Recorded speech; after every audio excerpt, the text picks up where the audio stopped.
ఈ డైలాగ్ బాగా వెళ్తుంది. అంటే శ్రీవల్లితో రొమాంటిక్ సీన్లు కానీ, తర్వాత రొమాంటిక్స్ అనేది సుకుమార్ గారు చేశారు.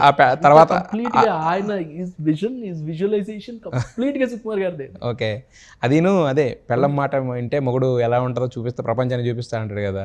సో అలాంటి బన్నీ గారు ఒప్పుకోవడం ఒక ఇదైతే కనుక దాన్ని రాయడం అనేది కూడా ఇది కదా. సో ఎలా ఉండేది ఆ వాటిల్లో? సుకుమార్ గారు అంటే extraordinary coordination, extraordinary sync sir. Already 3 సినిమాలు చేశారు, 3 పెద్ద హిట్లు, 4 సినిమాలు చేస్తున్నారు.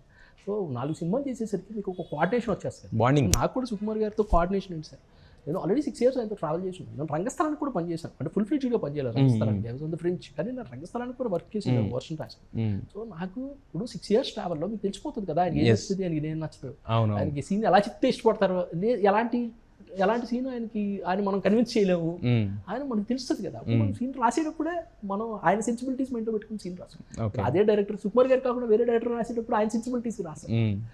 మనకి తెలిసిపోతుంది కదా సార్ సింక్. అవునవును, ఆబ్వియస్గా సుకుమార్ గారికి బన్నీ గారికి extraordinary sync, like they know each other very well. అది అందుకే మీకు స్క్రీన్ మీద అంత బాగా అనిపిస్తుంది. హీరో హీరోయిన్ కెమిస్ట్రీ అలాగో డైరెక్టర్ హీరో కెమిస్ట్రీ అది అంతే.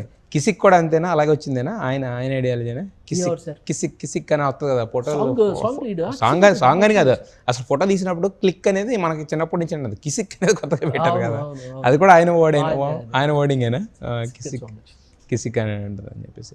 అయితే యాక్చువల్గా మిగతా వాటి గురించి అంటే కనుక ఇప్పుడు డైలాగ్స్ గురించి మాట్లాడుకుంటే కనుక ప్రతి ఒక్కళ్ళు మాట్లాడుతున్నారు జాతర ఎపిసోడ్ అంటే అన్ని క్రాఫ్ట్స్ 24 క్రాఫ్ట్స్ హైలైట్ అయ్యి కనపడిన ఇది. అంటే ఒక పెర్ఫార్మింగ్ ఆర్టిస్ట్ దగ్గర నుంచి, ఒక లైటింగ్ దగ్గర నుంచి, ఒక కెమెరామెన్ దగ్గర నుంచి, costumes, makeup, everything evolve and 24 crafts అలా నిలబడి చూపించిన సీన్ కదా. సో అది దాని డిస్కషన్స్ ఎలా, దాని బ్యాక్గ్రౌండ్ ఏంటి సార్? జాతర అని మాట్లాడుతున్నారు. ఇప్పుడు వైల్డ్ ఫైర్ జాతర అనేది లేకుండా పుష్ప 2 అనేది లేదు, ప్రతి దానికి జాతర అనే వర్డ్ యూజ్ చేస్తాం మనం. సో ఎలా డిజైన్ అయింది సార్ అది అసలు జాతర అనేది? హీరో గారు కాస్ట్యూమ్ గురించి డెసిషన్ తీసుకున్న తర్వాతే ఈ జాతర ఎపిసోడ్ అంతా ఈ డిజైనింగ్ అంతా జరిగింది. అదంతా సెకండ్ ఎలా ఉండిందంటే ఇనిషియల్గా 2019 వర్షన్ అది అప్పటి నుంచి ఉంది. పుష్ప 1 టైం నుంచి పుష్ప 2 సీన్ ఉంది. బట్ యాక్చువల్లీ ఏంటంటే అప్పుడు ఈ ప్రెగ్నెన్సీ గురించి మ్యాటర్ అయిపోయిన తర్వాత జాతర స్టార్ట్ అవుతుంది. హీరో గారి కాస్ట్యూమ్ ఎప్పుడైతే ఫస్ట్ కాస్ట్యూమ్ అనే ఐడియా వచ్చిందో కాస్ట్యూమ్ ఆడియన్స్ ప్రజెంట్ చేశారు. ఫస్ట్ లుక్ రిలీజ్ చేసినప్పుడు ఆ కాస్ట్యూమ్తో రిలీజ్ చేస్తే దానికి వచ్చిన రెస్పాన్స్ దెన్ సీన్ అంతా రిలీజ్ అని సార్. బట్ పెద్ద ఛాలెంజ్ ఏంటంటే ఒక్క ఎపిసోడ్లో ఒక డ్రామా సీన్ ఉంటుంది, ఒక డ్రామా సీన్ అయిపోయిన తర్వాత ఒక సాంగ్ ఉంటుంది, సాంగ్ అయిపోయిన తర్వాత ఫైట్ ఉంటుంది, ఫైట్ అయిపోయిన తర్వాత ఇంకో డ్రామా సీన్. సో ఇది మొత్తం ఒక ఎపిసోడ్ని ఒక లొకేషన్లో ప్రజెంట్ చేసి దాన్ని అంత కన్విన్సింగ్గా చెప్పడం చాలా కష్టమైన విషయం.